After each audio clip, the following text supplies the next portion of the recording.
नमस्कार दोस्तों, सनातन विचार में आप सभी का स्वागत है। आज हम बात करेंगे गणित के बारे में, लेकिन अगर आपने उससे पहले चैनल को सब्सक्राइब नहीं किया है तो जल्दी से कर दीजिए, बेल आइकन को भी प्रेस कर दीजिए। तो चलिए आइए बिना किसी देरी के शुरू करते हैं। गणित का शाब्दिक अर्थ है गणना का विज्ञान। गणित शब्द प्राचीन है और वैदिक साहित्य में व्यापक रूप से पाया जाता है। प्राचीन काल में गणित में खगोल विज्ञान शामिल था, लेकिन बाद में इसका अलग से अध्ययन किया गया। लगत द्वारा लिखित खगोल विज्ञान पर एक पुस्तक वेदांग ज्योतिष गणित को वेदांग बनाने वाले 6 विज्ञानों में सर्वोच्च स्थान प्रदान करता है। अर्थ: जैसे मोर के सिर पर शिखा होती है, जैसे सर्पों के फन पर रतन होते हैं, वैसे ही वेदांग के नाम से ज्ञान जाने वाले विज्ञान के शीर्ष पर गणित है। भारत में अंक आदिकाल से ज्ञात थे, जैसा कि हम उन्हें वेदों में वर्णित पाते हैं, जिन्हें उपलब्ध सबसे पुरानी साहित्यिक सामग्री कहा जाता है।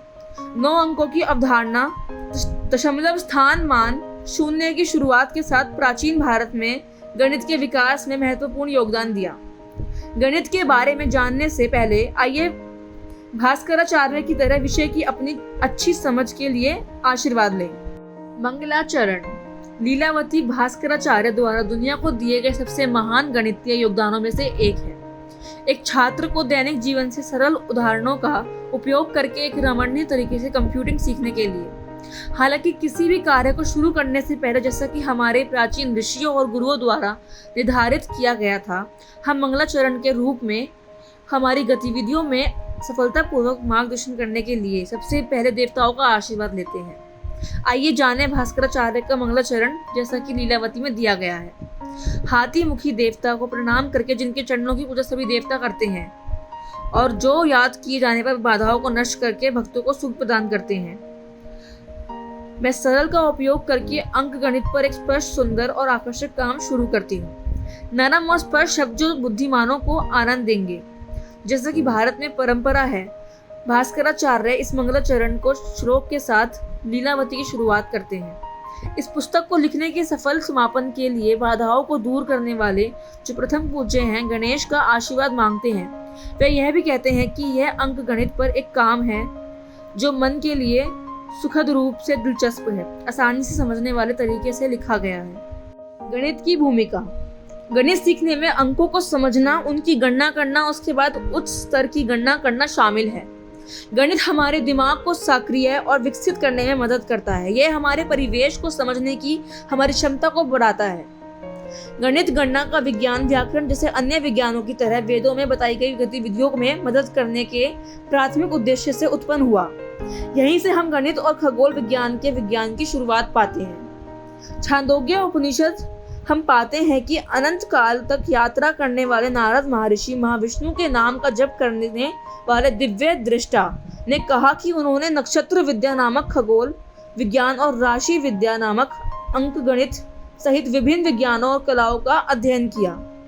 हम यह भी देखते हैं कि जैन और बौद्ध आचार्यों ने प्रारंभिक काल से ही गणित के विकास में अत्यधिक योगदान दिया है। सांख्य का ज्ञान शाब्दिक रूप से संख्याओं का विज्ञान, जिसका अर्थ अंक गणित और खगोल विज्ञान है, एक जैन पुजारी की प्रमुख उपलब्धियों में से एक माना जाता था। महावीर को अपने समय के सर्वश्रेष्ठ गणितज्ञों में से एक माना जाता था। उन्हें इस विषय की अच्छी समझ थी। उन्होंने गणित सारंग संग्रह नामक पुस्तक की रचना की। निम्नलिखित श्लोक उनकी प्रशंसा और गणित के उपयोग को दर्शाते हैं। अर्थ: सांसारिक, वैदिक या अन्य समान धार्मिक मामलों से संबंधित सभी लेन देन में गणना उपयोगी होती है। प्रेम के विज्ञान में, धन के विज्ञान में, संगीत में और नाटक में, खाना पकाने की कला में, चिकित्सा में, वास्तुकला में, छंद में, काव्य और कविता में, तर्क और व्याकरण में और ऐसी ही अन्य चीजों में और संबंध में कला के विशिष्ट मूल्य का गठन करने वाले सभी के लिए गणना के विज्ञान को उच्च सम्मान में रखा जाता है। तीनों लोकों में जो कुछ भी है जो गतिमान और गतिहीन प्राणियों से युक्त है, वह गणित के अलावा मौजूद नहीं हो सकता।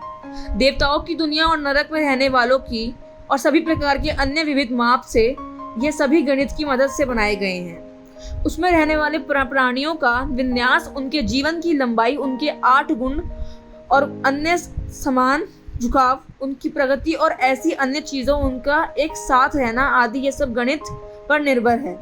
क्या यह आश्चर्यजनक नहीं है कि जैसे आचार्य महावीर हमारे दैनिक जीवन में गणित की भूमिका का वर्णन करते हैं। सांसारिक मामले, वैदिक और अन्य, धार्मिक गतिविधियां, प्यार का विज्ञान, धन का विज्ञान, संगीत और नाटक, खाना पकाने की कला, दवा, आर्किटेक्चर, पोएटिक्स एंड प्रोसोडी, तर्क और व्याकरण, समय, ग्रहों की चाल और दूरियां, महासागरों, पहाड़ों और द्वीपों की संख्या और आयाम, दुनिया के आयाम, प्राणियों के आयाम।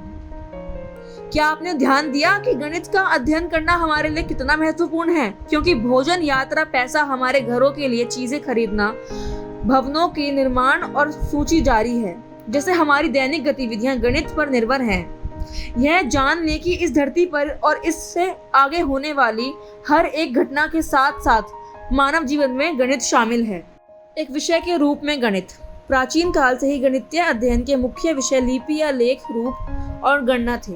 प्राचीन बौद्ध साहित्य में हमें गणित के 3 वर्गों का उल्लेख मिलता है: मुद्रा, गणना, सांख्ययान।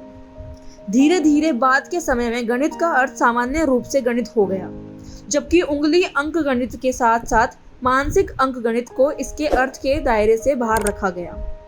गणना एक बोर्ड पर चाक के टुकड़े के साथ या जमीन पर या पार्टी में फैली रेत पर की जाती थी। इस प्रकार उच्च गणित को प्रतिगणिता या बोर्ड पर गणना का विज्ञान या धूली कर्म या धूल का काम कहा जाने लगा। बोर्ड और रेत के अलावा रस्सी की एक डोरी, एक सांकू या एक सूक्ति जिसकी छाया एक माउंटेन लैंप स्रोत का उपयोग करके डाली जाती है, का उपयोग कई गणितीय अवधारणाओं जैसे कि लंबाई, दूरी में किया जाने लगा। छाया और उनसे समय की गणना ने खगोलीय गणना में महत्वपूर्ण भूमिका निभाई। कक्षा गतिविधि। छाया को आम तौर पर सटीकता सुनिश्चित करने के लिए एक सपाट सतह के साथ खुले क्षेत्र में एक खड़ी करके मापा जाता था। कुछ संस्कृतियों में इस तरह के स्थायी जुड़नार को धूप घड़ी कहा जाता था। भारत में शायद सबसे प्रसिद्ध स्मारक जो छाया की माप को प्रमाणित करते हैं वे 18वीं शताब्दी की शुरुआत में राजपूत राजा सवाई जयसिंह द्वारा निर्मित विभिन्न जंतर मंतरों पर पाए जाने वाले सुंडियल हैं। ऐसी ही और जानकारी के लिए सब्सक्राइब कीजिए हमारे चैनल को और वीडियो को लाइक और शेयर करना ना भूलें। तब तक के लिए धन्यवाद।